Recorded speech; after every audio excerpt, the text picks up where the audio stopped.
Uh-oh, it started. Good afternoon. I'd like to call this meeting of the Parks, Recreation, and Community Services Commission meeting to order at 3 o'clock. Can we have the roll call, please? Commissioners Khan, Here. Rockfogle, Here. Sharkey. Here. President Ward is absent. The agenda for the November 5th, 2008 meeting was posted on the bulletin board outside City Hall and on the City of Glendale's website on Thursday, October 30th, 2008 at 1 p.m. Okay, and the next item, number 2A. 2A, under introductions and presentations, we have a recognition of outgoing Commissioner Zare J. Sinanian. Okay, Director Chapchin. Well, I don't want to say this is a pleasure because it really isn't. We're going to miss Zara. I think you all know. It's been, I think, over a little over a year or so. Has it been longer? Yeah. And it's been really a pleasure for us to serve you all and Mr. Sinanian. What can I say? He's a true gentleman. He's treated all the staff people with a lot of respect, and always had the great questions at the commission meetings. Just a pleasure to deal with him. And for us, it's a real loss, and I do consider it a real loss. I don't think he's going to have as much fun over at the CDBG Advisory Committee. That can get deep. But on behalf of our department, Zade, this isn't just in recognition for your commitment and devotion to the City of Glendale and to all the Parks Department projects that you've been involved in. And it's not just from me, it comes from the heart from all the staff. So thank you very much. We wish you well with the other committee. But if it doesn't work out, please come back if you can. We'd love to have you back. Thank you. And then before I let you speak, this is from, I think we were supposed to give you this at the Glen Oaks opening. Didn't happen, but here's a little memento of that and your involvement with the Glen Oaks opening. So thank you very much. Thank you. Words. It's good to see that even with me gone and President Ward, we still have quorum.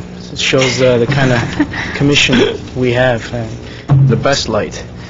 So, Mr. Chapchin, fellow commissioners, former commissioners, I'd like to thank you for the wonderful plaque, and which I'll cherish as a reminder of my position on Glendale's Park, Recreations, Community Services Commission. The distinguished panel of commissioners with whom I had the pleasure of serving our beloved city of Glendale, and the wonderful Parks, Recreation, Community Services Department. I want to thank our Parks Department, from its director to every employee, for the wonderful job they continue doing in improving our city and its residents' lives. Their daily commitment, dedication, and vigor is the sole guarantee that we will live in a city with sufficient green space, facilities which provide for activities for children and adults alike, and community services of the highest quality. In the relatively short, less than 2 years period, I witnessed our city get prettier and greener, changes which impact the quality of our lives as residents of this wonderful city. I look forward to witnessing the further development of the park system and facilities in our city, a task which the Parks Department will undoubtedly carry through to the fullest of its abilities. In these hard economic times, I wish both the Department and the Commission to encounter minimal restraints, both financial and administrative, and I'm certain that the Glendale of the future is even greener, the facilities even friendlier to its residents. And in the end, I assure you that I'm leaving my position on the Parks Commission, but never as a friend of Glendale's Parks and Parks Department. Thank you again, and I look forward to working with both the Commission and the Department in my new capacity as a member of the CDBG Advisory Board. Great. Thank you.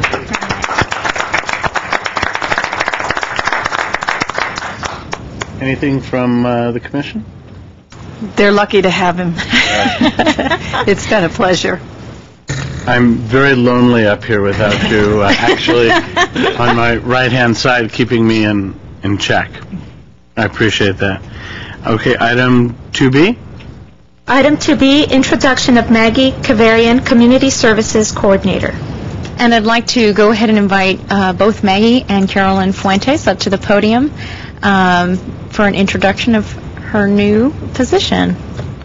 Good afternoon, Commissioners. I am Carolyn Fuentes, Community Services Manager for Human Services, and I'm very pleased to introduce to you again Maggie Kavarian, who is a Community Services Coordinator. She has been with, and she was recently promoted into that position.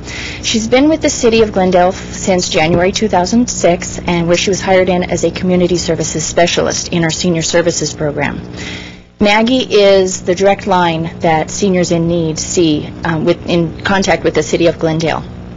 For the past 2.5 years, she's been working directly with our homebound seniors in the community and our at-risk seniors who are taking advantage of our care management program. She conducts home visits, arranges the delivery of meals, and coordinates referrals to various social service agencies that can assist our seniors.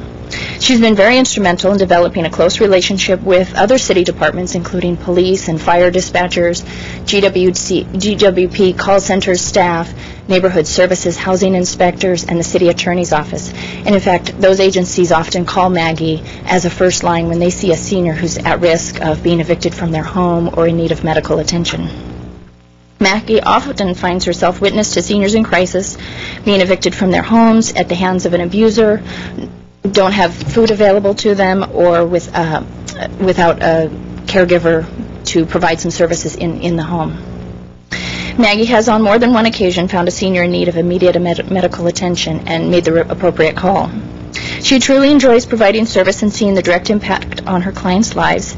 And this winter, starting in January, Maggie will be returning to school to earn her master's in public administration. She enjoys working with the City of Glendale, working with her clients, and she wants to provide more service to her community and thinks that this program can help her gain more skills. So I'd like to introduce to you Maggie Kavarian. Good afternoon, Commissioners. Good afternoon. I'm really excited to continue and further my career here at the city, and I'm very passionate about what I do, and I hope I can continue to do a good job and serve the city well. Thank you. Wow, that's wonderful. Congratulations. Thank you. And item 2C? Item 2C, introduction of Christina Quintero, laborer. I'd like to invite Gary Pratt and Christina Quintero up to the podium. Christina was under the auspices of Gary's section in Park Services, and we've snagged her and got her full-time up at the sports complex, so Gary's here to introduce her to you as a full-time employee. Good afternoon. This is Christina, and she comes to us from Verdugo Park. She was a seasonal laborer down there. She grew up in this area, went to high school locally, Marshall, and also at Florence Crittenton High School. Played basketball, very excelled on the basketball court. She came to us from GYA, the Glendale Youth Authority, and we scouted her, apparently, and decided that she was worthy to join our little force. So we're glad to have her up at the sports complex. She's doing a great job for us so far. She's been studying up on horticulture and very interested in it. So we're glad to have her. I'd like to say thank you for the opportunity to be here and working for the city. I've been having lots of fun. We can continue. Thank you. Congratulations. Excellent. Gary will be a good mentor. Fun is important. And the next item, please. Item 2D, Jewel City Kiwanis donation check presentation. And for this item, I'd like to call Kenneth Kahn from our youth program section in Maple Park, and also Adam Porte from the skate park. And we are joined here today by Howard Shermer, who's representing the Jewel City Kiwanis, who's been so gracious in donating some money, some monetary assistance to our program. So I think we have a giant check here today to symbolize that. So I will let you take it away, folks, and go from there. Hello, honorable members of commission. My name is Kenneth Kahn, Community Services Supervisor for Youth Programs. This is Adam Porte, Community Services Specialist, who oversees the skate park. our annual Teen Equinox was scheduled for this Saturday. Equinox is an annual skate park competition and battle of the bands that takes place at Verdugo Skate Park. The event started off great. We had henna tattoos, food sales, skateboard stenciling, and hairspraying, a bunch of other stuff that we do every year. However, due to thunderstorms and lightning, we had to cut back some of the activities this Saturday and cut things short. We're going to be having the event again this Saturday from 2 p.m. to 5 p.m. So we'd like to thank Jewel City Kiwanis for their donation of $1,000 to the event. The donation helped make the event spectacular in terms of this, little extra things that it does. Over 200 kids ended up showing up on Saturday, but of course everybody had to end up scattering, due to the rain. So with that said, I'd like to actually present this event poster to Mr. Howie Shermer of Jewel City Kiwanis. We really appreciate all your support. Helps make the event great. Thank you. Thank you. Can we see the poster? Can I see the poster? Let me show them. Oh, I like that. Great. Yes. Very cool. They always do a little more creative stuff at the skate park because you got to be a little more creative to draw the teens in. So Adam and the guys usually put together a little bit more creative look. That's for you. Great. Thank you. Thank you very much. Pleasure. I'd like to start off introducing myself. My name is Adam Porte. I'm the Community Services Specialist at the skateboard park. And I can't really tell Jewel City Kiwanis how much that we are gracious for their donation every year. It really helps to improve the quality of our programs. I'd also like to throw in that there are other donators that help out our program too, and I'd like to note them. They are Billy's Board Shop, which is located up in Montrose. Domino's Pizza, they help us out with more than just this event. They help us out with every single Friday Night Lights. They donate 4 pizzas for that program every Friday. They're located up on Ocean View in Montrose also. Muirskate.com, Borders Board Shop, Egram Clothing, Active Ride Shop, Val Surf. They're all huge contributors to this particular event, but they also help us out in other events throughout the year too. And then we'd like to also have a special thank you to Joe Sibb, who's not here today. He's also a resident of the city of Glendale. He comes to the skateboard park and skates regularly, and he donated his time like he does every year for this event, and he also donated his resources. And one of his resources that he donated was Schecter Guitars, which is located in Burbank, which also donated for the event too. So just wanted to thank them also, and of course most of them are not able to make it today, but the thank you is out there too. Great. Thank you very much. Would you like to say anything? Yeah, I would. Thank you. It's my pleasure to represent the Jewel City Kiwanis and to continue to support the youth activities in the city of Glendale. Our organization pretty much focuses on youth activities and youth projects, and this particular event kind of caught the heart of our group, and we look forward to sponsoring it in the future. Also, next March is our car show coming up in the Verdugo Park, and we certainly do appreciate your sponsorship in that, and we hope to have an ongoing relationship. And thank you very much. Thank you. Thank you. Thank you. Thank you, Howie. Howie, before you go, I think it should also be noted that your Kiwanis Club also helps out for the cruise night, and is very active in cruise night and French fries. all kinds of great things in the city. And we're really lucky And Winter Wonderland. Yep, we're really lucky to have a group like yours in Glendale. Yeah, we were fortunate enough this year that we were able to do a sponsorship with the neighborhood services this year too, for the first time, and with some of their youth outreach programs. So anyway, it's great working with you. Thank you very much. Anybody else here from your club? No, it looks like I'm the sole survivor here. Did Adam? I'm sorry. There you go. Oh my gosh. You can Mr. Ahern is. You can find him at the next meeting. Club, and I'm sorry I didn't recognize you. Thank you. Did Adam offer you guys free skate lessons or anything? No? Anytime. Yeah. Only earplugs, I understand. This is probably the... I actually kind of like the music. music, so I can't. All right. Great, thank you. Thank you, Howie, and thanks to the club. Okay, what is next? Item 3 is oral communications, but we have none. I have no card, so next. Item 4, consent items. The following are routine and may be acted upon by one motion. Any member of the commission or audience requesting separate consideration may do so by making such request before a motion is proposed. 4A, approval of the minutes of the commission regular meeting held on October 1st, 2008. Do I have a motion? Yeah, I'd like to make a motion, but I'd like to identify something in the minutes. There was under the commission staff comments, and I think Commissioner Sharkey brought it up, about placing on the agenda the recommendations regarding the youth sports fees. If you recall that was brought up last time. And then I agreed with her that should be on the agenda. Now, I notice it's not on the agenda this week, so I'm assuming that it's coming on a future agenda where we can talk about that. Yes, and we'll provide you with some additional information during our staff comments as well, Right. Commissioner Okay. Khan. Perfect. Having said that, I'd go ahead and make a motion to approve these minutes as written. Okay, can we have a roll call, please? Commissioners Khan, Yes. Fogel, Yes. Sharkey, Yes. President Ward is absent. Okay, the business agenda? Item 5A, we have reports for information only. The first one is program evaluation, senior services.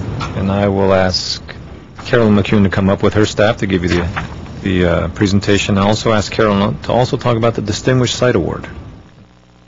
There are a number of exciting, I'm Carolyn Fuentes, Community Services Manager for Human Services. A number of exciting things happening in the Senior Services Program. We have both Maggie Kavarian here again to talk with you and give you more information about what she does in both our integrated care management and our home delivered meals programs. And then she'll turn that over to Irma Hopkins, Community Services Coordinator, who handles our congregate meal program. And she also has some very exciting news to share with you about a recent award that we received. So I'll turn it over to Maggie. Good afternoon, Commissioners. I'm Maggie Kavarian, Community Services Coordinator with the Senior Services Program as well as the Home Delivered Meals Program.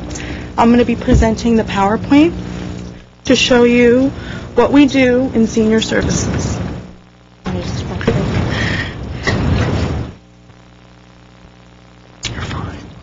The services we provide in the City of Glendale Senior Services Program is integrated care management, home delivered meals, and congregate meals program. I'm responsible for the integrated care management program as well as Karen Sola, who is up there, with a client. We provide services to 130 to 150 seniors every year, and those services include anything from nutritional assistance to transportation to placement to just getting rides to and from doctor's appointments. We provide so many different things to seniors that we are in flux with them coming in constantly, and we find that now with the economy changing and everything's becoming more and more difficult, seniors are having trouble staying independent in their homes. And here are some pictures of what we provide. Taxi vouchers, bus tokens are given out every month. Nutritional meals, whether it's in-home or congregate. We also provide food vouchers at times for at-risk, low-income seniors, and again, medical appointments that are so desperately needed for seniors. How do we help them stay independent? And there are a few ways that we do that.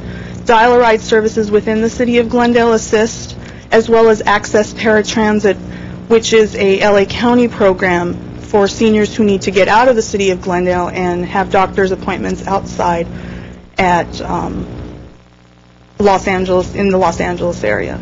We also assist seniors with Medi-Cal programs, DPSS programs, where we assist them with filling out applications, getting them food stamps, general relief if they need it, all sorts of programs, as well as caregiver referral services. Sometimes seniors want to just stay at home. They are not ready for assisted living yet, so we give them that option of bringing in a caregiver into the home, and for a few hours a day, that keeps them safe and independent as well.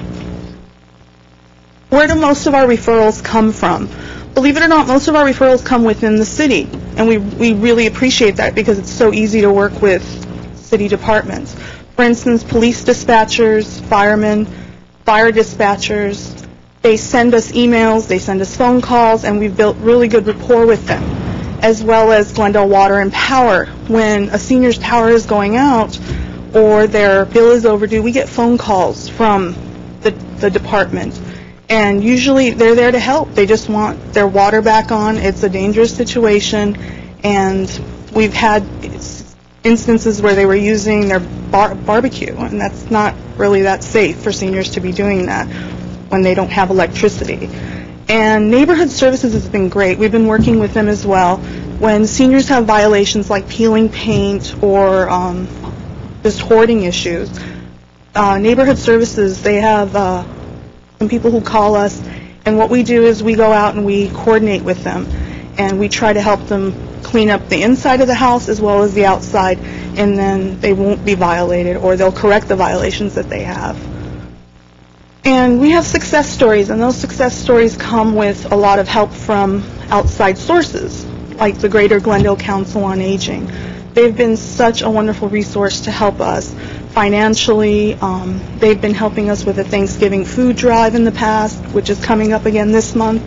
They've helped us in many ways, as well as Glendale Youth Alliance. Glendale Youth Alliance, along with neighborhood services, helps us clean the inside of the house, help with paint if they need it, because seniors can't do those things on their own, and usually they're alone. Family members have moved out, or they don't have anyone. And that's just an example of a home-delivered meals client receiving meals that she desperately needs. These are some success stories that we just recently had, and I'd want to share them with you because I think it pretty much tells it all. When we went in, I actually received a phone call from Neighborhood Services a few weeks ago, and Neighborhood Services was mainly out there because of the outside. Neighbors were complaining. It was not really a sight to see. And the senior is a 90-year-old gentleman who he was thinking, where would I start? But the neighborhood services coordinator had told me he wouldn't let me in the house. And when he said that, he said, I'm thinking whatever I see outside is probably in the house as well. So I went over there, and within an hour I convinced him to, let's go in the house, let's keep you safe. I think the biggest fear for seniors is we're going to pull them out of the house, which we don't want to do that. We want them to stay safe in their house. But we don't want them to have a fall. We don't want them to break a hip. Things like that can happen. We want them to stay safe. So this senior was very cooperative. He allowed us to take pictures, and GYA went out, cleaned up the backyard within 2 weeks. So there's the difference right there in 2 weeks. It went from that to that. And then I think we have one more picture. Severe hoarding issue within the house. That room was just completely covered with just junk. And we took everything out, cleaned everything out, and he couldn't be happier. He was very, very, very cooperative. Now, is he getting other services besides?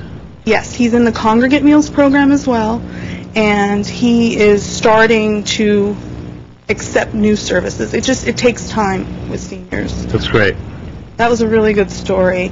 Home Delivered Meals is the other program that we provide, and this is Natalia, our driver, and I kind of wanted to show a picture of what goes on.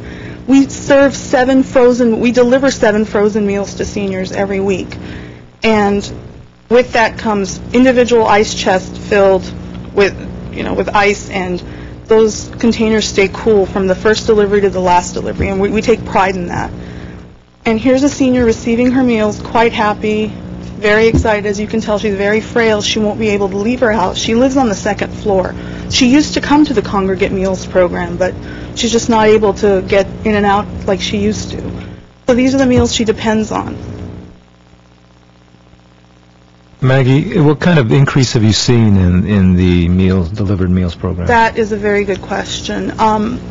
Just recently we have a waiting list of 10 to 12 people because we are only able to serve 11,551 meals per year, and today was the day I crunched the numbers, and we're just so over. We're over by 300 meals every month, and I think it's due to the economy. We're inundated with phone calls because it's so important. I mean, nutrition, you need it to survive. So, I mean, I hope we can get some more. Is it a matter of funding, or it's just funding? How much does it cost to feed one senior? It costs, well, a month it would cost about $75 for our program. Be a good Rotary project. It would be a great Rotary or Kiwanis project. Yeah. I'll talk to Dave about it. It is a very important program, and it really serves the most frail, the most at-need seniors in the community. They're usually low-income seniors, but they could also be seniors living up in the hills of Glendale who just can't get out of their house. But what is the qualifying age of a senior? 62? 62?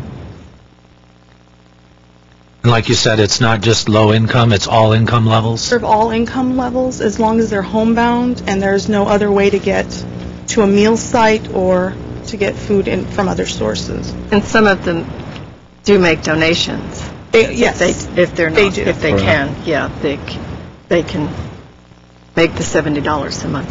Yes, they can afford it. But I assume most are low income. I would have to say about 50 to 80% are low income or middle to low income. Thank you very much. Great report. Maggie, it just dawned on me. I called you about your name came up. I called you maybe a year and a half or 2 years ago. She was so compassionate, so helpful. I just felt very comfortable talking to you. Thank you. I really like what I do, so. Yeah, you could. She's just the voice on the other end. It was just very helpful to me for my neighbor. I was calling about a neighbor. Thank you, Maggie. And I have to say, go ahead. This staff is really tremendous, the staff at the ARC. And we just had a little breakfast for them. And, the work they do is time-consuming, but it is very important. Sometimes, like you said, it took an hour to convince the one gentleman to let her in and get him services. And sometimes we can't do anything. We just referred another case to Maggie, and the person refuses service. So they are doing a tremendous job, and not for the money, obviously, but really I'm proud of them.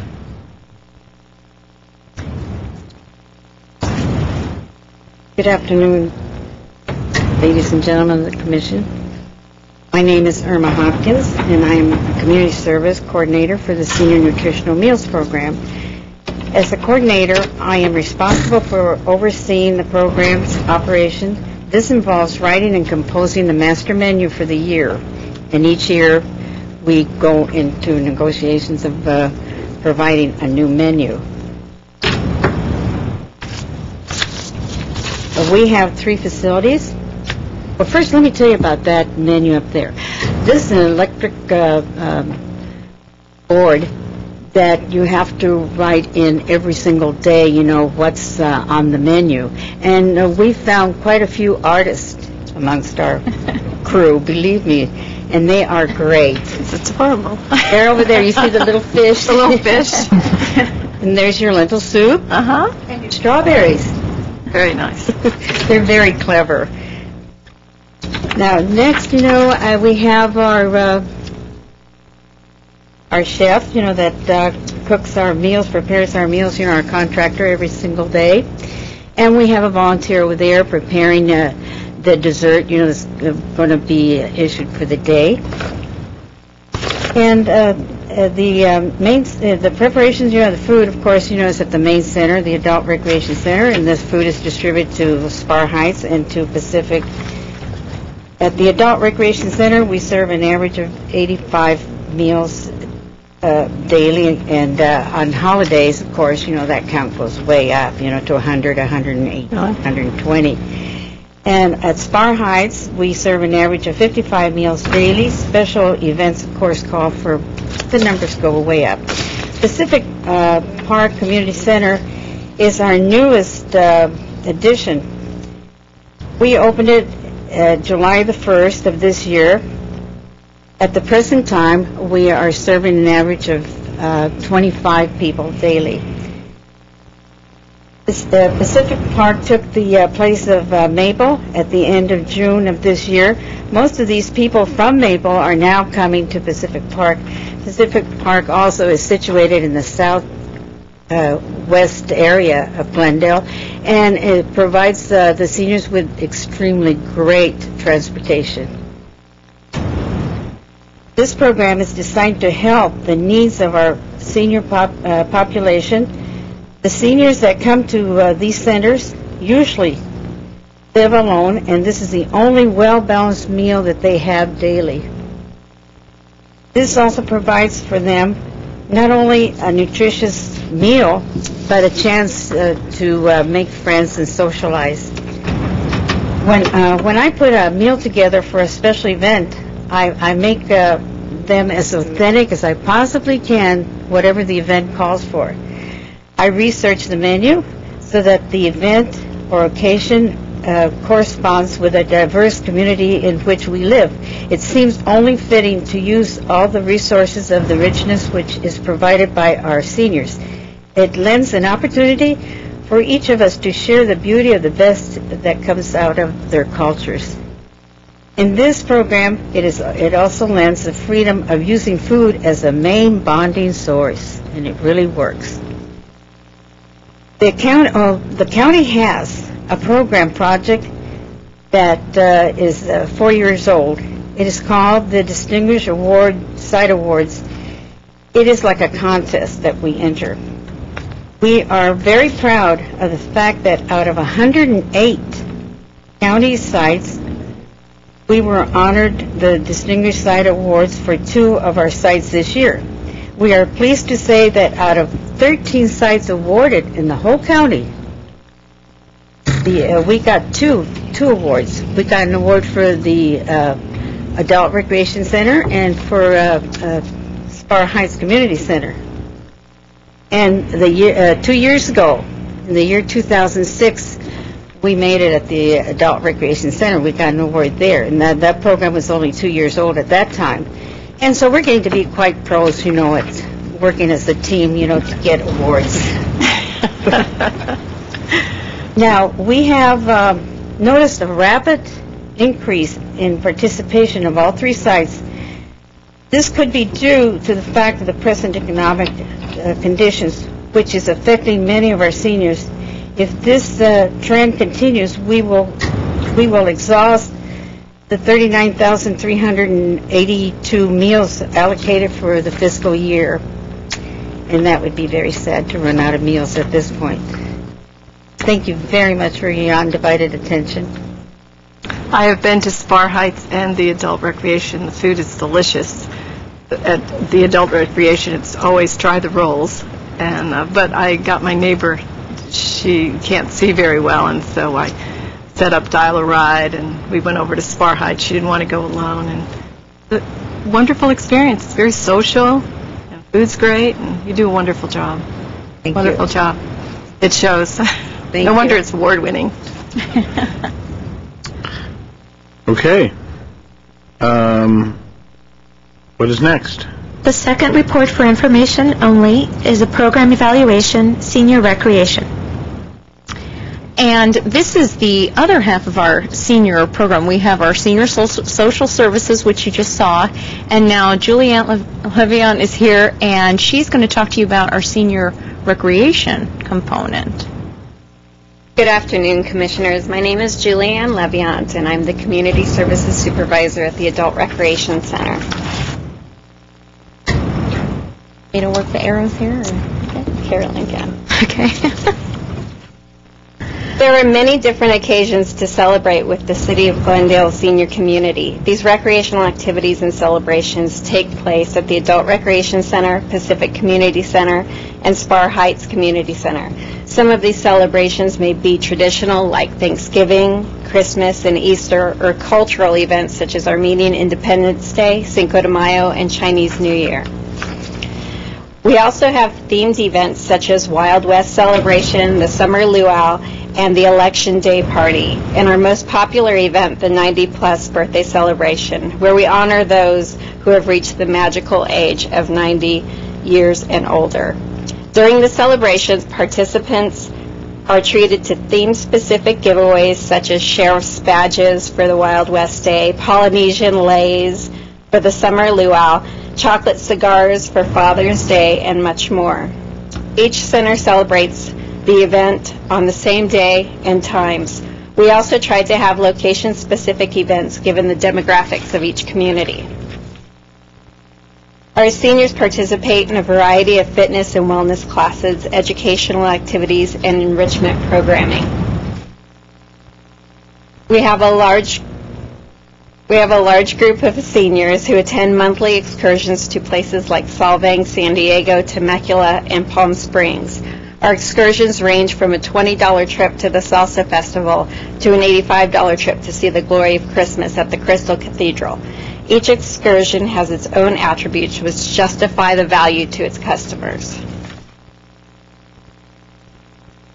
Seniors can receive assistance with legal matters, medical insurance issues, taxes, government and state rebates, and local programs by making an appointment. These services are free of charge. And the Adult Recreation Center, Pacific Community Center, Spar Heights Community Center sell nearly 2,000 discounted bus passes per month at all three sites. Seniors enjoy monthly presentations done by medical practitioners on topics and issues specific to them. Seniors are offered health screenings such as glucose, bone density, and sun damage. These screenings assist seniors in monitoring their health and are advised to see their doctors if in the event of a major concern. In addition to health presentations, seniors also have the opportunity to learn about various topics like Seniors on the Move, which addressed the use of public transportation to do daily activities or small trips to the beach or for shopping excursions.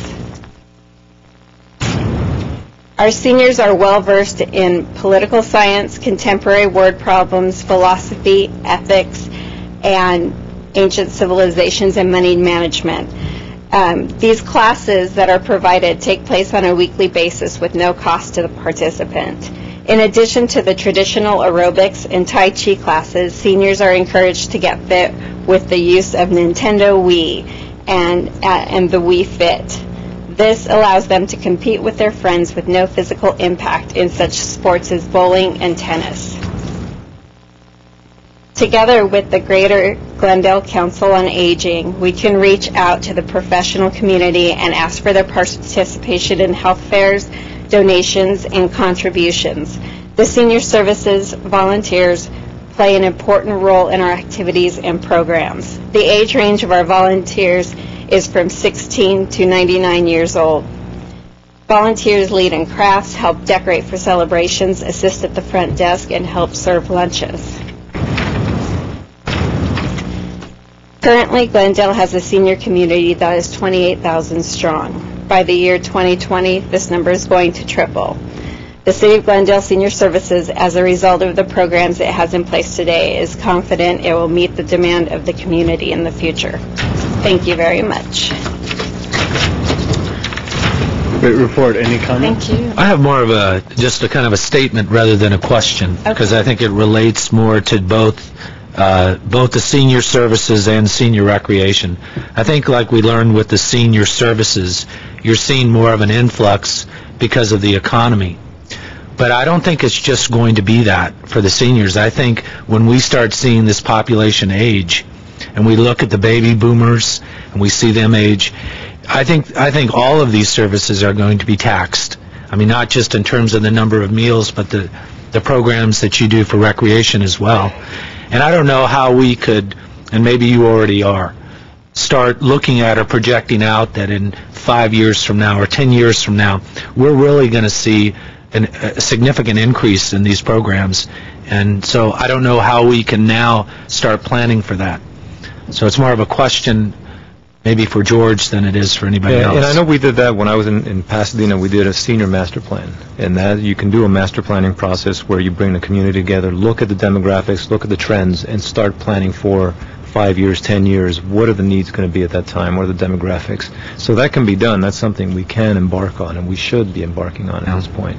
Yeah, it's going to triple, as she said, and that's going to really tax our resources here in terms of at the lower economic scale, if more seniors need more help, that's going to have to come from somewhere. And the county's going to have to gear up, and I'm sure the county's doing master planning as well for their services, because some of this money does come from the county. The meals program, some of it's offset by us, but it is county money coming in. And so AAA, the Area Agency on Aging, is planning for that stuff as well. So we'll be planning for it. Yeah, that's good. Thank you. Not all of our seniors are, I think some of them can help out. When I was at Spar Heights, they had really nice homes. And so there might be a way we could, maybe if you're a certain income level, donate, because it's a wonderful program for seniors, just to get out of their homes and have a place to go. I'm sure there's ways, but you do a wonderful job. And George, you touched on it briefly during the last report, but a service club or clubs could take part in this on an annual basis. But if we don't make the outreach to them and let them know that $75 a month will feed a senior, and ask them to adopt a senior. If each of the major clubs in town adopted a senior, it's probably 10 or 15 more people. But we need to make that outreach because... Yeah, and Commissioner Rothwell, it really is important in terms of the meals, and they can say whether I'm right or wrong, but I think as a senior ages, nutrition becomes of utmost importance because of the medication they're taking. Their nutritional balance really needs to be right on.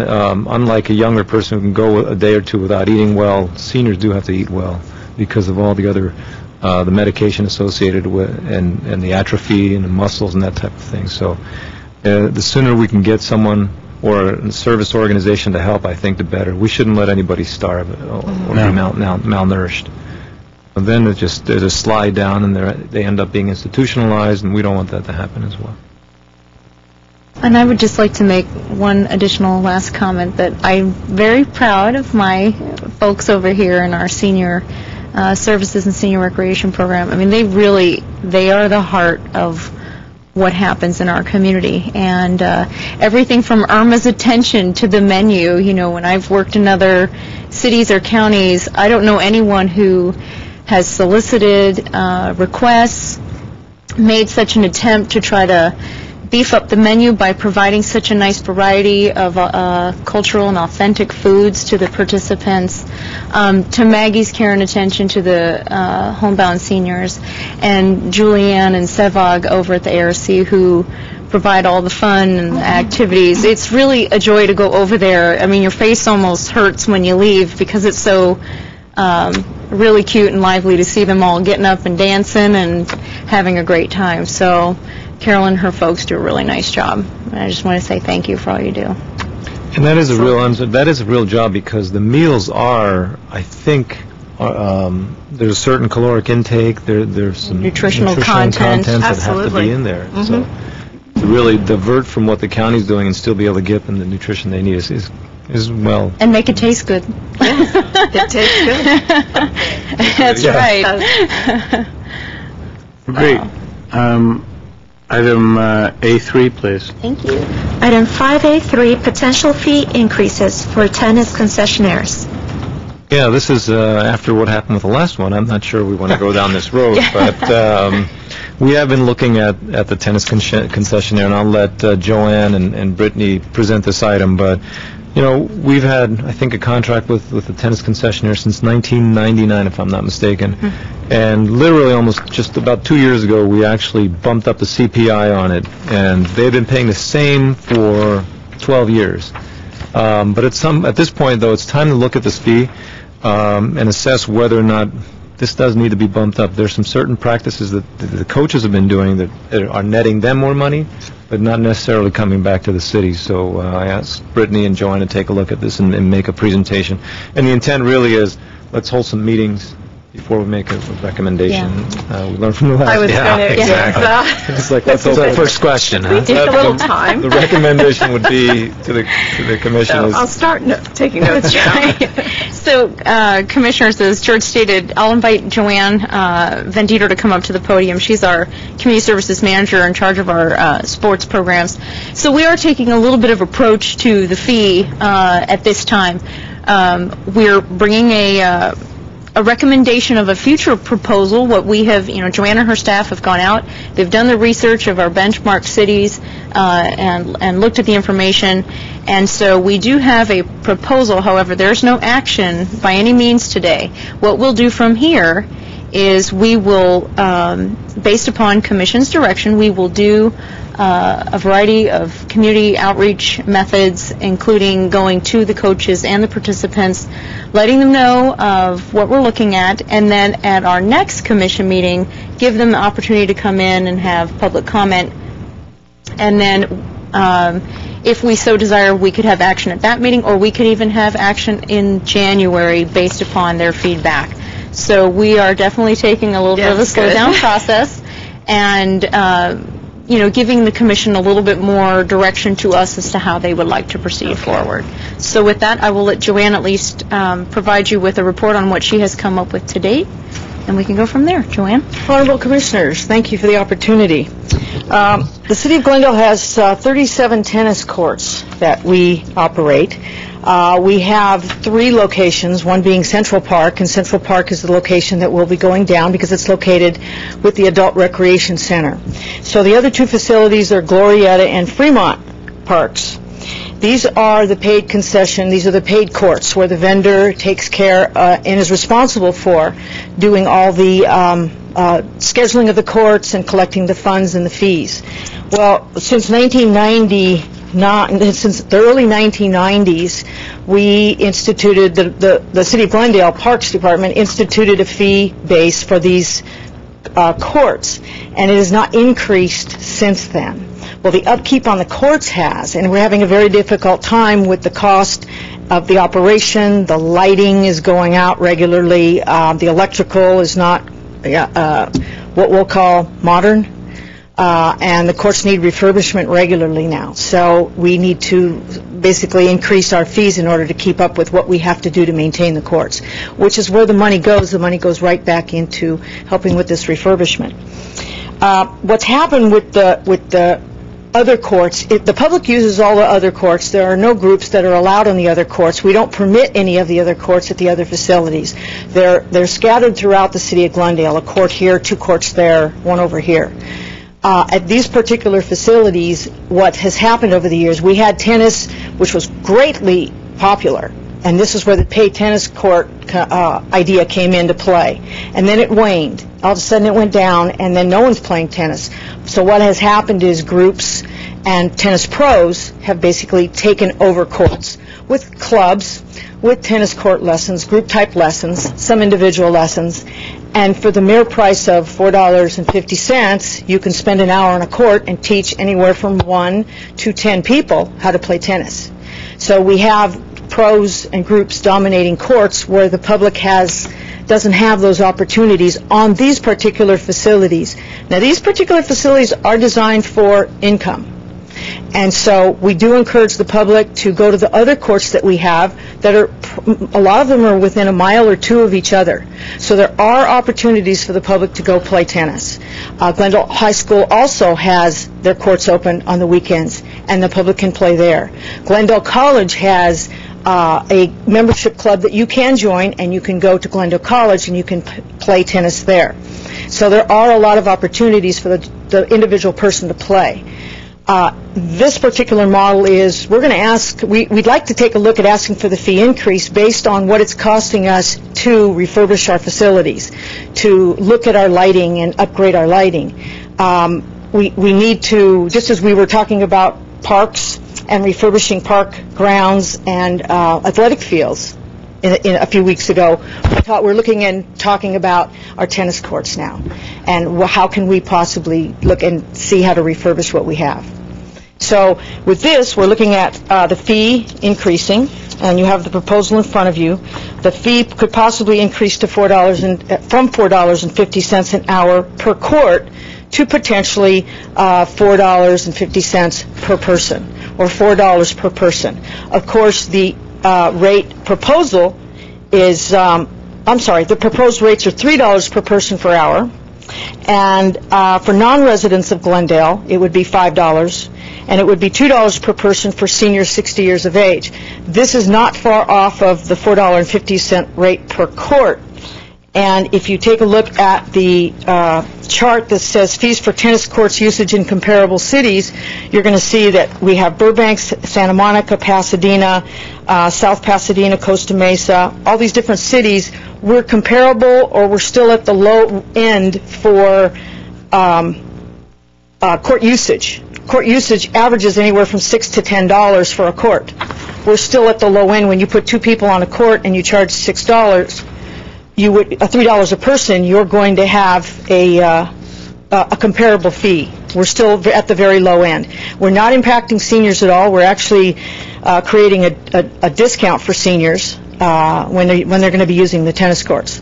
So it's an opportunity for us to take a look at our resident, non-resident use of the courts. It's an opportunity for us to take a look at gaining some refurbishment funds to take care of the courts as they age. We have there's a chart. Exhibit number 2 has the available tennis courts in Glendale, and this is where all the different facilities are. So as you see, we have a number of courts. Shoal tennis is underused. As Central Park goes down this next year, we're going to have a couple groups. There's actually one club that plays on the weekends and plays on Wednesday nights, and we're taking a look at all our other facilities to see where they can be possibly placed. We have Fremont Park that can absorb some, and Glorieta Park also has some time on the court to absorb. So we're taking a look at moving the group and trying to move it in whole.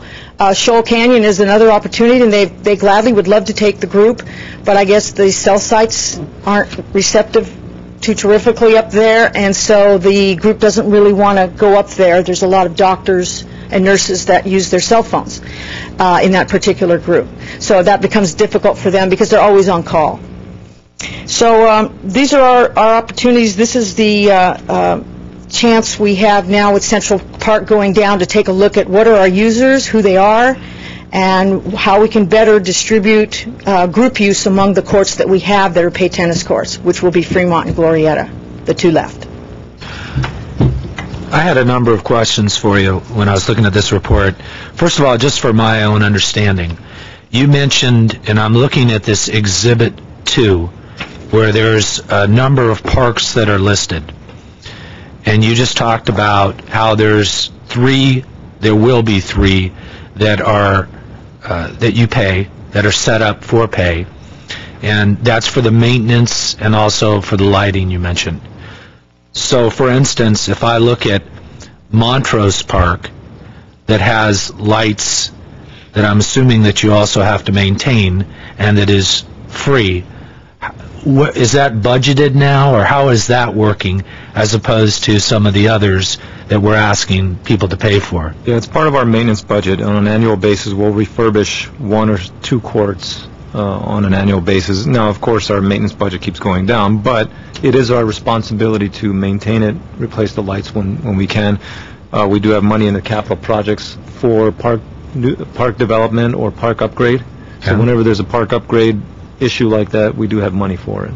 Okay. Yeah. And how would it work in terms of if you started looking at, is it just that you don't have the capacity or the facility to be able to look at some of these other tennis courts and say, if we have a nominal fee to collect, it would make sense to do that there as well?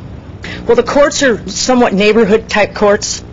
Some of these are in areas where they're isolated, and the community uses them, and they'll use them at prime time. So we'll take an afternoon after work, and some people will go out and play tennis after work. The more early mornings is another popular time. People will grab a tennis court in the mornings. Saturday and Sunday is pretty popular on most of the courts. So for us to put groups and tennis pros, we would be disrupting community use within neighborhoods. Okay, so we assume then that the tennis pros don't use those courts to teach? Yes, we do assume that, and from time to time they are on the courts, and when it is reported to us, our rangers do go out and take care of it. Yeah, they've been caught. And I think part of the answering your other part of your question also is, I think if it's 4 courts or more, there could be a staff person to staff it and make sure people are permitted. But if it's only 1 court or 2, it just doesn't make sense financially. To do that? Yeah. Okay, that makes sense. Also, as it relates to this Exhibit 1, which lists a number of different cities and what their fees are, I always find it interesting that the cities that are most adjacent to us, which are Burbank and Pasadena, and just for the record, Burbank, it shows that the residents pay $10 per court per hour for residents and $14 per court per hour for non-residents. And I'm guessing that's for their courts that are set up in the same way to be able to collect and not the individual courts. Right. And then Pasadena, it says courts are scheduled for classes during prime time. Courts are available for free use when not scheduled for classes. How does that? That's their dominant plan, is to use those. It's a vendor that takes care of those courts, and prime time is your afternoons and evenings, and then weekends, and that's when the tennis pros are teaching. So when the courts are available to the public, then they can give them out to the public. So if it's scheduled for classes, then the public has to wait or go somewhere else. Okay, thank you. And if I'm reading this right, let's take the Burbank example for residents. It's per court per hour, but if you're playing doubles, that would be 4 people. That would be $2.50 a person per hour, which is basically what we're suggesting. We're at $3 a person per hour. So it makes sense. I do have one question, I think more for George than anybody else, but has this report, or will this report, before it comes here, will there be some sort of notification to council? Well, just so that we don't get into the same, so they know that we're notifying people and that they're in the loop? We usually send the city council a biweekly report, and with that biweekly memo, we'll mention that we are looking at this issue, and let them know that we'll be coming back to them after it's vetted through the commission. And also, if I can add, we also have now a timeline of the central courts going down. Now that we have that, we've started to meet with the pros, the vendors first, and we're meeting with the pros coming up. We've started talking with Glendale High School about what is their actual open time for public use, so that they now, the public has an opportunity to go use those courts. Also, we are in several weeks taking the tennis court report, the Fremont tennis court report, to the city council. At that time, we can also mention we're looking at these, because actually Councilman Quintero did ask about that as well. Well, and I think Brittany pointed out, as you just mentioned, there's a number of community outreach meetings that you guys are going to do, and I think that was where we kind of hit the snag last time, more than whether council knew or not. It was what was the community outreach. But then also, though, I think part of the snag was that we did tell these people we were going to talk about this, and whether they were busy or just it didn't get to the right person, they thought they weren't informed. Right. So we just, I think we should cover all of our bases as much as possible. Yeah, we'll do that. We'll get as much notification out there as possible. And that's why if we take it over a 2-3 month period, we'll have plenty of time. Yeah. Right, sure. And if there was a community meeting, I'd like to know. Go. One other question about fees for the vendors. Now, do we also charge them like a franchise fee based on other things besides the people that are playing, like a percentage of profit or something, like when somebody rents a store at the Galleria or Americana, they not only pay based on their square footage, but they pay based on their sales. We have a base rate, and then there's a percentage of the, they pay the base rate or the percentage, whichever's higher. Good.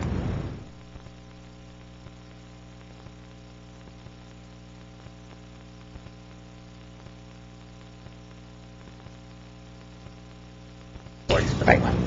And really, I mean, it's easy with the base rate, but anything above and beyond that is, you know, what did they make, what didn't they make, that type of thing. It does get difficult. We've had a difficult time, the way the system was originally set up, with auditing the actual scheduling and the logs. And this new system, based on how we're trying to set it up, will give us the opportunity as a city to audit the vendor who is actually on the court and now take a look at the logs so that we actually can have an audit procedure in place. This is what we're trying to do because the procedure's not there.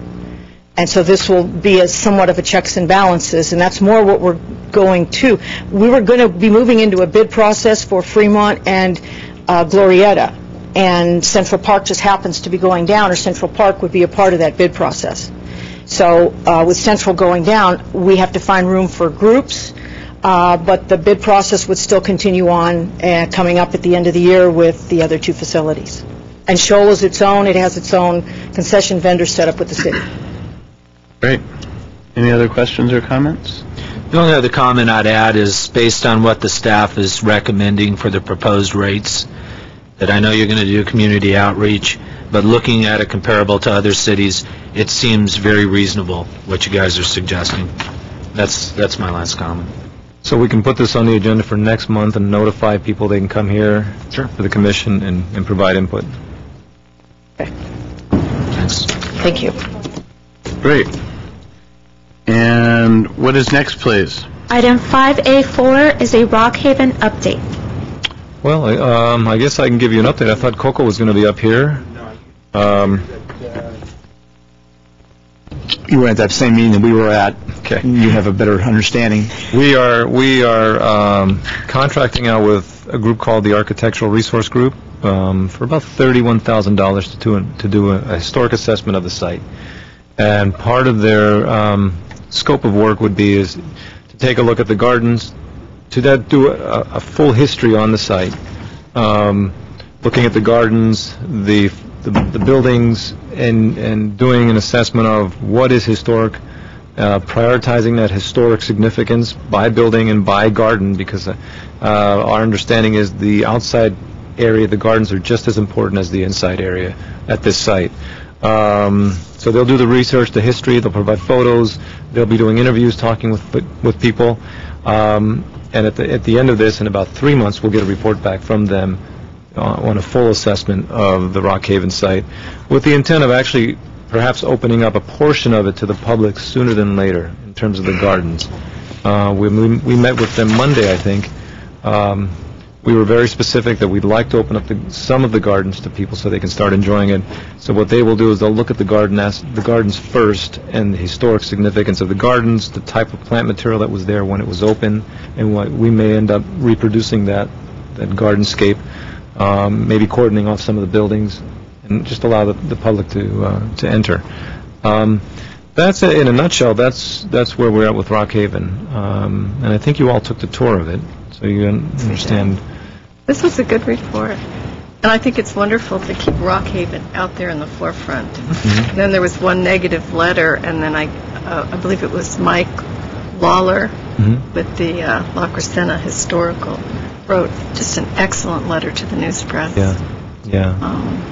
I mean, there's one or two people in the community who didn't appreciate the purchase. I know that, but the majority of the community up there really does support it. And it's a nice site. We did eliminate the guard. We had a full-time guard up there during the day, and so we hired 2 seasonal laborers, or the laborers will be on site, and they'll be cleaning up while they're there and watching the site. It was just cheaper to do it that way than have a guard just sit there and do nothing. But there is a guard at night, so 24/7 there's someone on the site, so the place doesn't get damaged by vandals. And the next step after that would be kind of a community planning process, a master planning process. And how close to getting a contractor are we? Not contractor, caretaker. I think the caretaker contract is in the city attorney's office for review. So we should be getting it back fairly soon from them. You know, it is important to have a caretaker there, and we can get rid of the guard at night as well once we have a caretaker there. It's cheaper actually to have the caretaker than the guard. But we're pushing it. The attorney's awfully busy with other things, but we're pushing it. I've worked with this architectural resources group before on some projects here in town, and they did a very good job for our projects. We used them for the Algemax site. We've used them for one other project, I think on Central. I can't remember which one it was. They did a very good job.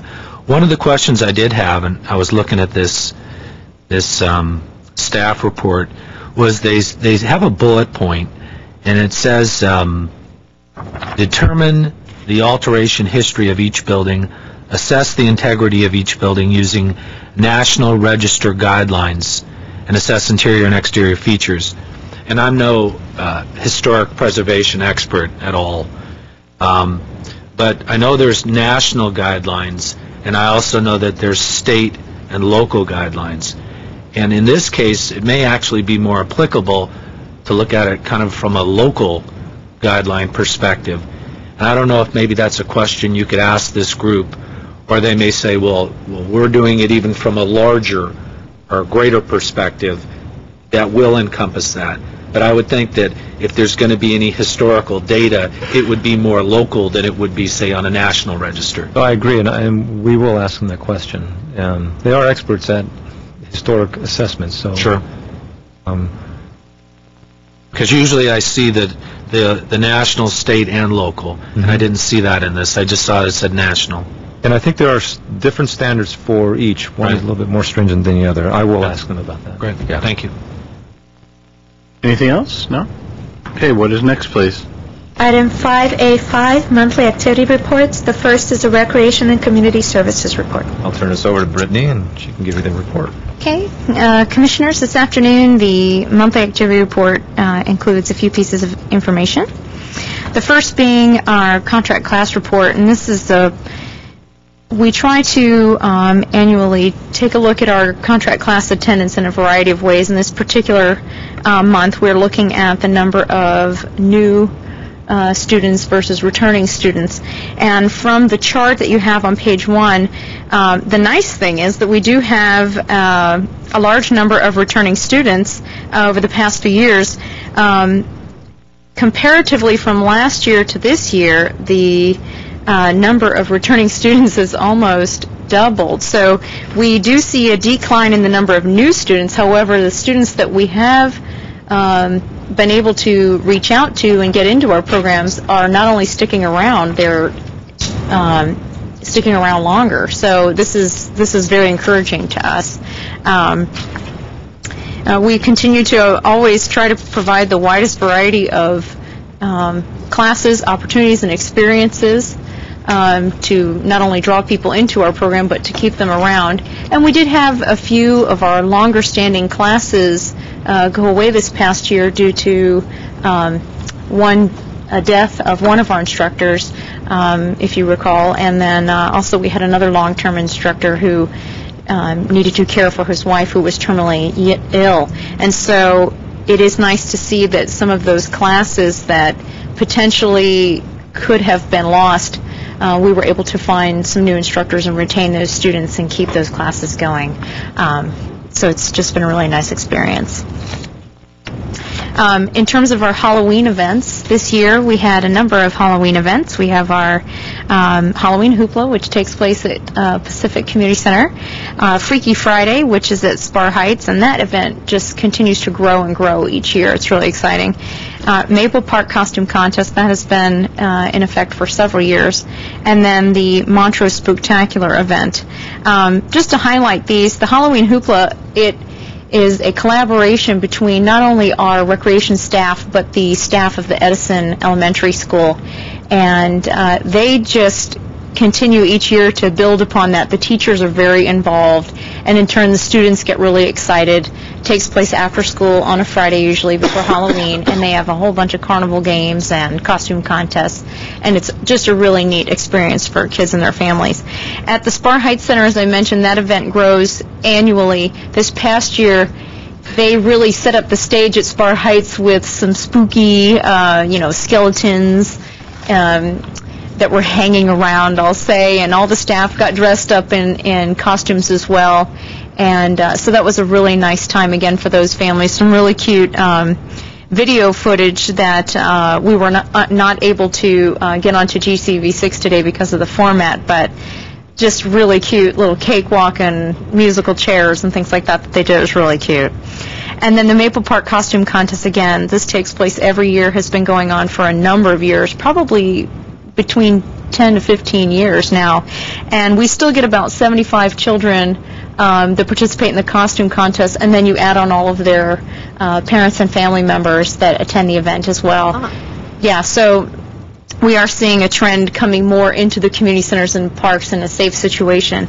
And then just to highlight the Montrose Spooktacular, this year that event was scaled back to simply be the trick-or-treating amongst the merchants up on Honolulu, just due to the rising costs of putting the event on. And, the merchants, they are the ones who dedicate both their time and resources voluntarily to make this event happen. And it was almost getting just a little too big for itself, and this year they decided to scale back. And we've talked to Dale Dawson, the president of the Merchants Association, who's very pleased with the event. They promoted it, letting families know, since it is a scaled-back event, there's now plenty of parking, and it sounds like everyone had a really fun, positive time. No negative comments or feedback that we've heard from anyone, so they think they'll continue on in that same fashion of just the annual trick-or-treating and go from there. I just had a question about why they didn't close the street with all those little kids. They had to stay on the sidewalk, so was that...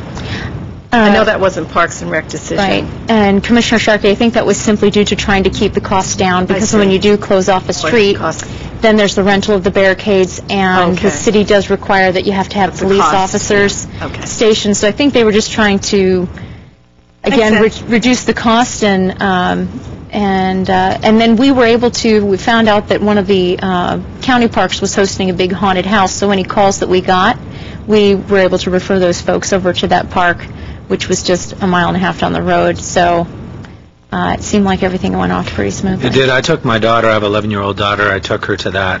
And we used to live in that Spar Heights area, so we go up on the Montrose Shopping Park area and just walk there, but then you go south down into the neighborhood, and there's just, thousands of kids that go to that area. So I don't think that I think they still have enough activity in that area to As I've heard, happy. I believe that somebody said there's actually a individual family in that area that hosts even their own haunted house in their home. I don't know anything about it, but someone did actually take out an ad in the paper and advertise that out of their own house. So I think it was in their front yard. They have it in their front yard, and you kind of walk through this little thing. So they do that. I said that's scary. Literally, yeah. Literally.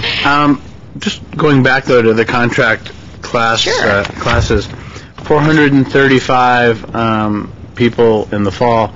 Are we reaching capacity, or we could do if we had another 200 next year? Are we at some point we will reach capacity, right? Commissioner Rottfogel, it's a little bit difficult to say that we will at any point reach capacity, only from the standpoint that we do have a variety of facilities and rooms that are available, and capacity is really based upon how many instructors we have available to teach classes. We continue to solicit instructors for a variety of skills and just types of activities, and so our facilities are not maxed out by any means. We do have some classes that, for any number of reasons, may have to be canceled on a seasonal basis. It may just be that the time and date of the week don't work out for that target audience of that group, or sometimes it's a financial issue. But it does tend to fluctuate season to season. Summer's always our busiest season, because the kids are out of school and parents are looking for opportunities to put their kids into other enrichment activities, but we always have room to grow because we have facilities to grow in.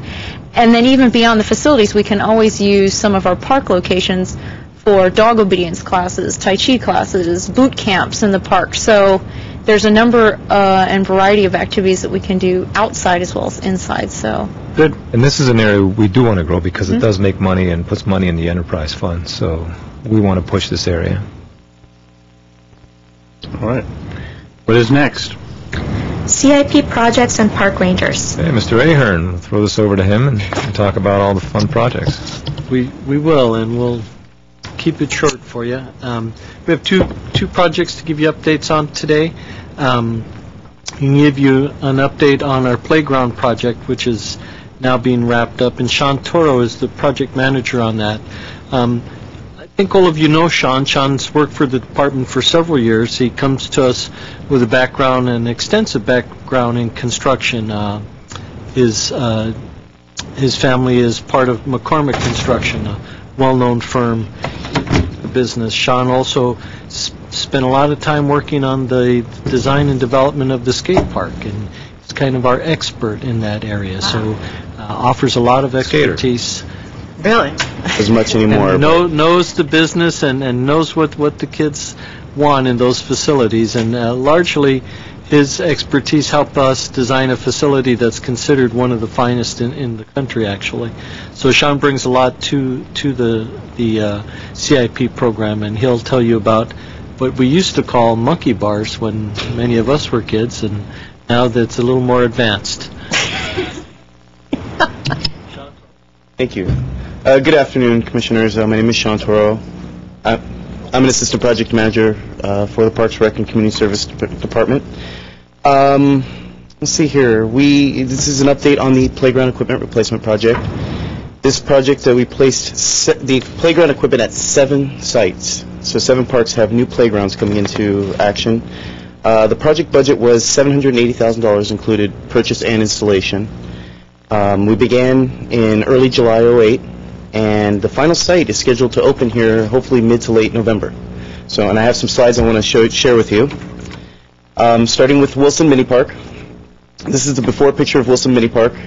It's very heavily used. All of our playgrounds are very well used, and we definitely get our money's worth with our playgrounds. The new playground. What we've done here, it's the smallest playground we have in the city, so we had to use some creative design to maximize the play features so that we can accommodate more kids. So the structure you see here, more slides, some of the play panels, top tubes, so on and so forth. Sean, can you talk a little bit about the fall zones so people understand at home why you can't go beyond a certain... Absolutely. From the earlier picture here, the fall zones have changed. They change every maybe 5 years, and the fall zone is the perimeter from a certain surface to the edge or the hardscape. We have to have so much distance between the curb and the actual play structure. And then also we have to improve the quality of the falling surface, which here is wood fiber. So as you see, we had swings. The new regulations do not allow us to have swings attached to the structure itself. So the new structure we put in, we opted out for the swings. Therefore, we can put a better structure in to accommodate more kids. Because the new site would have only been either just swings or the structure you see here. So, and with the with the existing size of the play area, we were able to add actually a lot of play value. The second site was Milford Mini Park. Now, again, going with what Mr. Chapshin mentioned, the fall zones, you can see the swings and whatnot. Again, working with an existing small play area, we opted for solely a structure. This one a little bit larger than Wilson Mini Park, and we were allowed to add much more in it. This structure, actually the installation of this structure has sparked interest in the residents that live next to the park, and they've approached us to kind of organize into a kind of a park watch group. They've become very proud of the park they have there, and they want to know who do they call for graffiti, or how can they remove graffiti themselves. So it's actually been very inspiring to put this playground in. They've become very involved with it. So. And this is a highly dense area in terms of multifamily, and this is practically the only park there. Really, it's a really postage stamp smallest mini park we do have. Yeah. I think the lot is just maybe a single family house size. maybe 6,000 I don't know the original. square feet. Yeah, it's small. 7,500 feet. Yeah. Next was Dunsmore. Now, Dunsmore, as you can see, definitely has been well used. With the growing number of families in the area, or the growing of those families having children, this is the tot lot. In the distance, you can see the 5 to 12 play structure, which is still in operation. We just renovated this location here. Again, going with the existing playground size and the new regulations, we were actually able to improve it greatly. Put a lot of good crawling and climbing features for the kids. You can see here in the foreground some basket swings that we were able to put in. So, and the residents were really happy to see this go in, especially the new moms with the young kids. Next is Glen Oaks Park, which many of you've seen at the Glen Oaks grand opening. What we did here is obviously the timber form structure, which is some of the older stuff we've had in the city. We were trying to match up an existing play structure, so that's really where we went with design on this. You can see the existing structure on the right, and we tried to match that, but as well include lots of play value. And then we did see right in the middle of the play area, we were able to add actually 2 more banks of swings, because that was where the community, when we did our community meetings, they stressed swings. So. Next, Glorietta Park, as you see, another well-used park. Definitely outlived its useful life, and we had a couple design items we wanted to go with here. We went with earth tones and kind of a structure that matches the surrounding hillsides, so that it blends more than being just a huge bright play structure. And as you can see here, this was minutes after we opened it up, after we pulled the fence down, kids were already there. And with the soccer and events that go across the bridge on the other side of the park, it's very heavily used. Sean, talk a little bit about the challenge here, because it sits on a reservoir. Absolutely. The Glorietta Park is on top of one of our water storage facilities.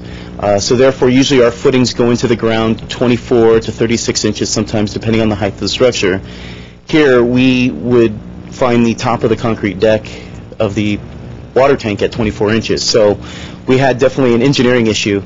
The manufacturer got really creative. In Canada, what they do is called a stringer system, where they basically build a substructure underground or below the wood chips here, and it frames up the structure so it stays stable with the shallower depths. And that's usually done for the permafrost back in Canada or up north in Canada. So we were able to apply it here, and it definitely is a safe and sound structure, and large. Which is great, because a lot of people miss having structures there. So this is a very large structure for that area. Car park, definitely a heavily used area, and you can see there, it's 2 structures, 2 very small structures, and a couple swings. We were able to go with a new breed of play structures, a company called Compan.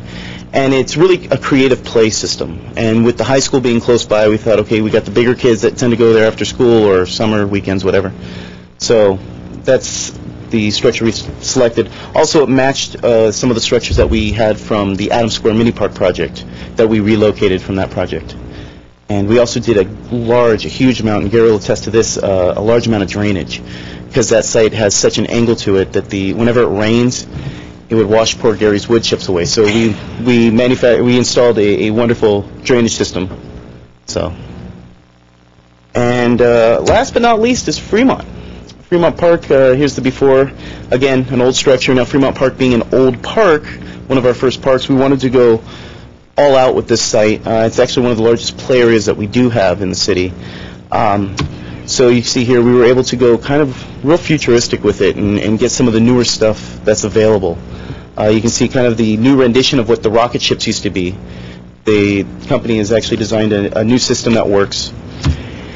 And this is what it looks like from the air. We've got 3 large structures now, plus in the background there you see a structure. It's an ADA-friendly structure, kind of continuing the city to progress. That structure actually comes right off at grade, so there will be a ramp that comes straight from the sidewalk into that play structure, and the play area is recessed, so they can still play with the slides and all that, and still be able to access it from a normal walkway.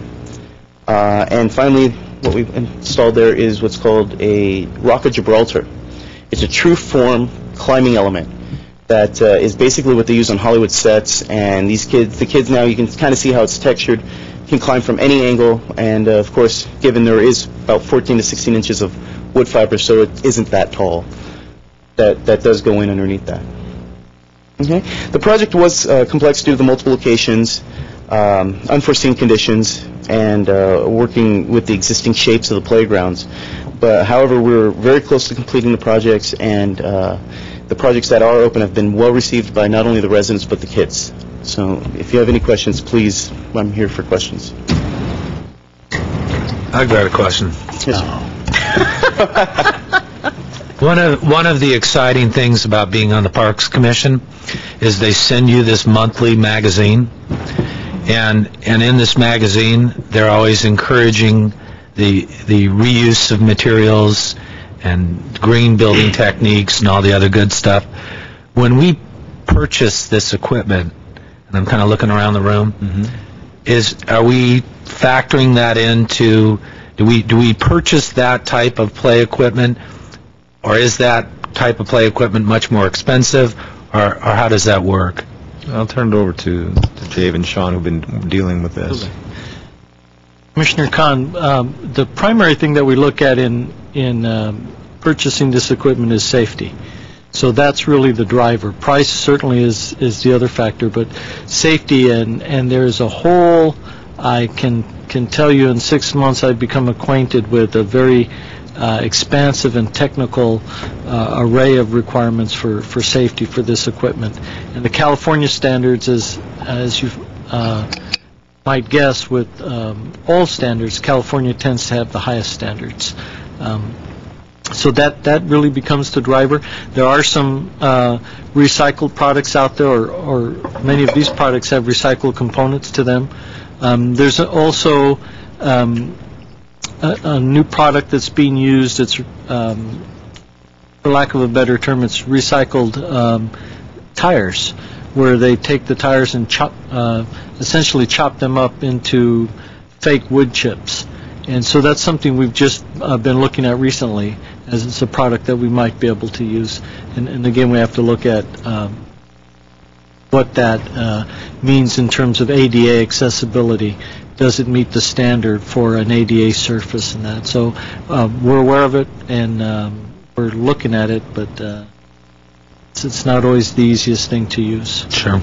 But it is an area where I think the manufacturers are going. I mean, in that direction? Yeah. As he said, we had one come in and show us the rubberized wood chips, and they come in different sizes, different colors. Also, the surfaces that are almost tiled where you can put it together, those are recycled as well. Right. So, and park benches that use recycled material. So there are some out there. Sure, absolutely, and that's a good point. The park benches and other pieces of park furniture, the trellises now that are of faux wood that are made from recycled, plastics and rubbers and things of that nature. So absolutely. I'm always curious if it's more expensive than typically, or is it kind of the price differences, because in these magazines you get, or I get, or we get, these things are the greatest thing in the world, and your city should not go without them. And I'm just always trying to balance this. Okay, well that sounds good, but what is the cost associated with that? And I don't know what that is. That's a great point too. Is we also have to look at the company and who's manufacturing this. And in fact, we have one that we're not very happy with. And we've met with the Western Region representative. It was a piece of equipment that we bought, and by golly, I'm not sure we're going to buy any more from this company. Sure. No matter what it is at this point. But we are looking at that as well as the qualifications and what type of material they're using, and do they have a good reputation? Is this going to last, kind of thing? You would at your house when you buy one. It's a great point, and what we'll do is, as we move forward in buying more of this equipment, because we'll every year we buy probably at least one piece, and some years we need more. We'll make sure that we make that part of the evaluation criteria. Yeah. And then when we report to the commission, we'll That'd be great. provide you that as well. And we do have buying power. I mean, we're one of the bigger cities, so Sure. we do have buying power. Sure. Related to that, maybe Sean, if you can touch on just the economy of scale here and what this would have cost had we done these projects separately, because this was we intentionally lumped these together. So why don't you talk about that a little We bit? actually, if we were to pick these piece per piece, definitely would have had maybe about a 20% increase in cost. The manufacturer that we both bought most of the place equipment from definitely appreciated the purchase in bulk and didn't charge us for any shipping, which is from Missouri, Farmington, Missouri. So that was, all this equipment came in 5 big rigs. That was free. As well as the added cost of about 15 to 20% savings, lumping it all together. So definitely, we saved a good amount of money doing all these sites at one time. And plus for the installation for the contractor, have one contractor and do the 7 sites lumped. As you know, the contractors, every time they come out, they're going to charge you. So we did all 7 under one contract, and we were able to kind of lump it together and save some cash. Great. And also, if I may, just a quick comment on the recycling. There's new standards that are coming out as of 2009 for the demolition of old play structures. The City of Glendale, or the Parks Department, we actually preempted that by this project. We required all of the equipment to be recycled. All the old play equipment went to metal scrap yards. The wood, of course, went to the Shoal landfill as wood fill. But also all the crating, all the boxes, everything that we've used on this project has been either recycled from the trash, or the old structures have been recycled in the sense of scrap. It's nice to hear. Good. Good for you. Good report, Sean. Thank you. Sean? Yes, sir. Before you go, I was at the, along with Commissioner Sharkey, at the Joe Bridges Community Center opening, and one of the best parts of that for me was, not having children of my own, being able to go and just seeing how much enjoyment the kids really got out of that play area.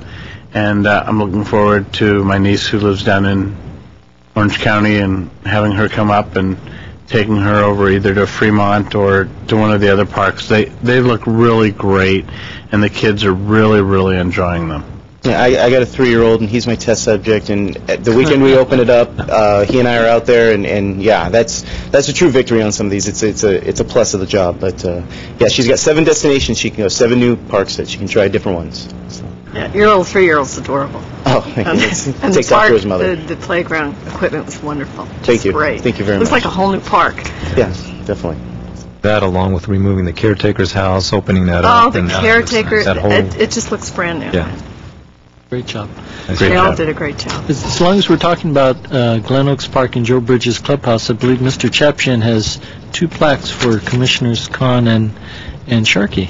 Yeah, I was going to do this at the end, but here are some plaques. Well, actually, I got mine, but it was This is the repaired plaque. the repaired Be careful one. here, Yeah. because the one we just gave to the former Commissioner Zinanian, He's a former commissioner. Yeah, we don't have to have it. Doesn't really matter. We really don't need to have that one exactly. fixed. Don't hold it like Give him this, a broken right? one. Yeah, don't hold it like Hold it like that. by the bottom. Thank you. There you go. They're beautifully designed. In April? April did. This wood is not oak, right? This is No, it's recycled playground equipment. Yeah. Yeah, I love it, and I felt so bad I couldn't take it home. And you have to report that to Bill McKinley. Yeah. Get a permit for this. Get a tree permit. That's right. It's nice. You guys have creative plaques. Yeah. So it's kind of Did a beautiful job. Very nice I felt job. bad. Okay, and Audrey did the. Have one more. We get to hear from good, because Audrey's going to give you a presentation. She, as you know, was the project manager on the Glen Oaks Park project. She's also the project manager on the Dunsmore project. So this is not Glen Oaks. Audrey has been with the city in a couple of capacities, but been with our department for a few years. She's a professional architect. Her degree is from UCLA. Before working with us, she worked for Osborne Architects, a local firm here in town. So we're really lucky to have someone with her expertise on our staff. Really brings a level of design expertise that you don't often find in Parks Department. So we're lucky to have her, and she's going to tell you about Dunsmore Park. Thank you. Good afternoon, members of the Commission. My name is Adriana Golnazarian, CIP Project Manager, as Dave mentioned. I'm here today to update you on the Dunsmore Community Building Renovation Project. This is a site plan of the entire park. North is towards the left. I'll orient you towards the building. This is Dunsmore Avenue here, and the building is located right here. As you can see, this is a very large site.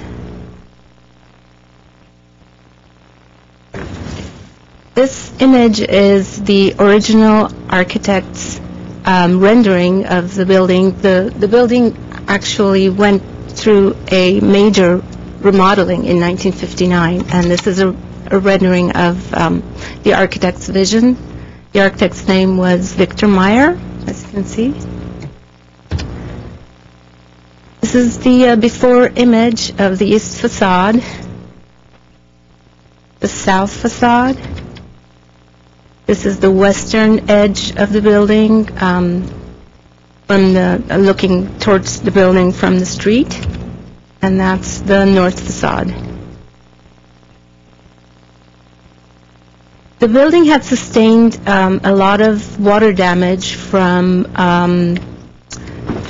actually years. The roofing material had deteriorated over the years, and there were layer after layer of this old roofing material that was leaking for years. And as you can see, there's a hole in the roof here.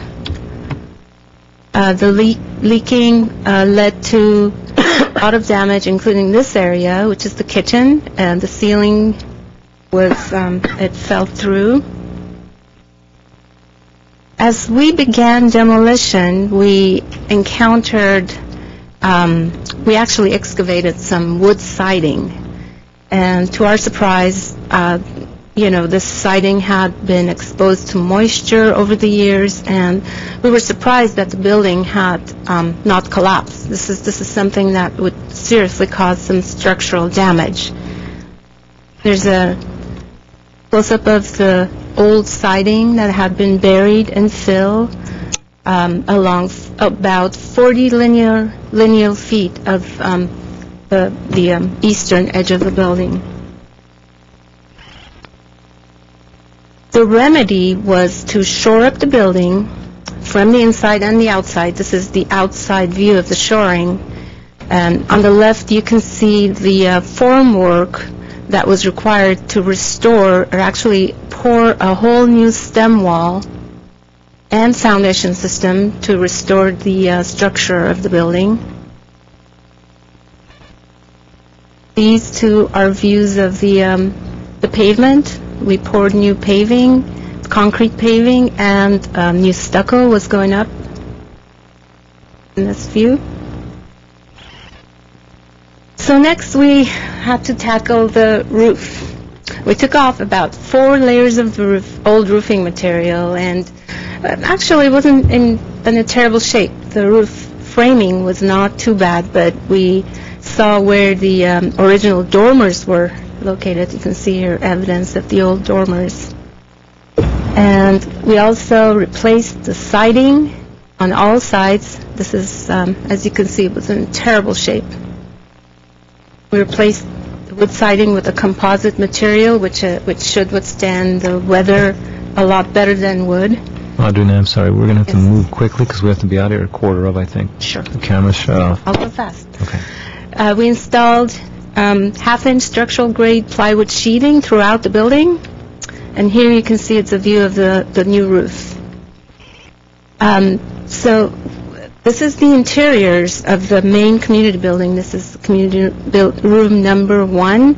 We took off the T-bar ceiling here and the old heater that was there, and we discovered that there was a higher ceiling with wood trim detail that we wanted to restore to its original glory. This is construction in progress. We're almost done with this room. We're still in construction. We have a few more days to go.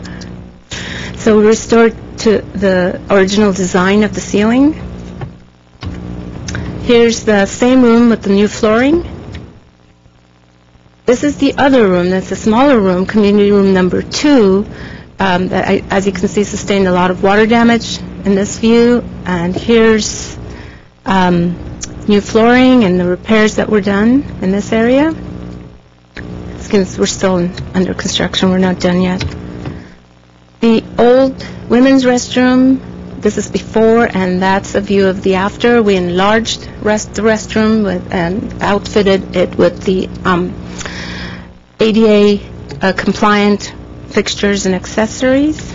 And here's a view of the men's restroom. Again, we enlarged it. And the drinking fountain before and after. And here's a view of the exterior with the soffit that has been painted and restored. We're still under construction, and we have a grand opening, ribbon cuttings, scheduled for Saturday, November 15th at 10 o'clock. I would like to invite everybody. Yeah, briefly talk about the important piece was the mitigation of the water damage and how you dealt with that so there wouldn't be damaged again, those ones? Well, actually here, we had to restore, demolish all the wood siding that was rotted. That was the first step. So we took that out and we extended the stem wall that was way below to come up all the way to above grade. The code says it has to be 6 inches above grade. So that's how we mitigated that. So where the planter area is?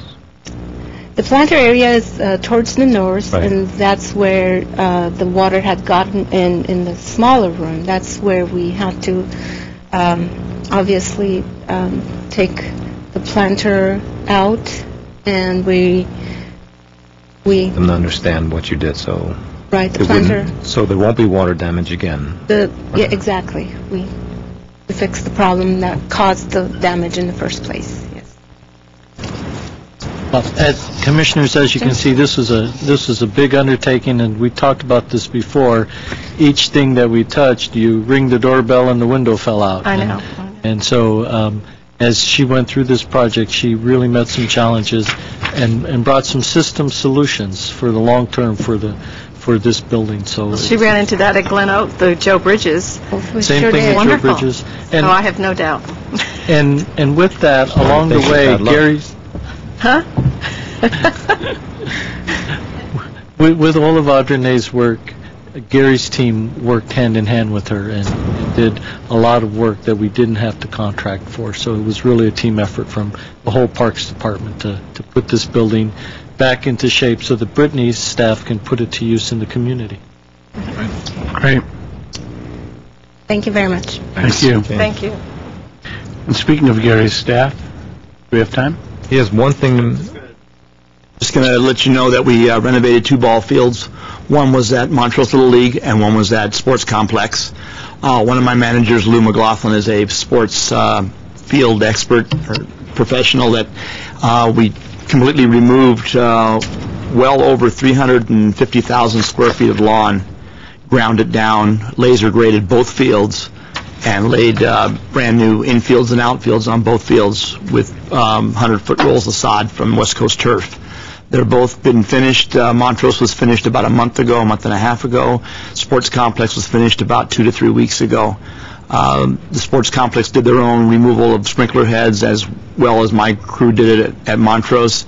And Lou helped on both sides get the coordination with the laser grader.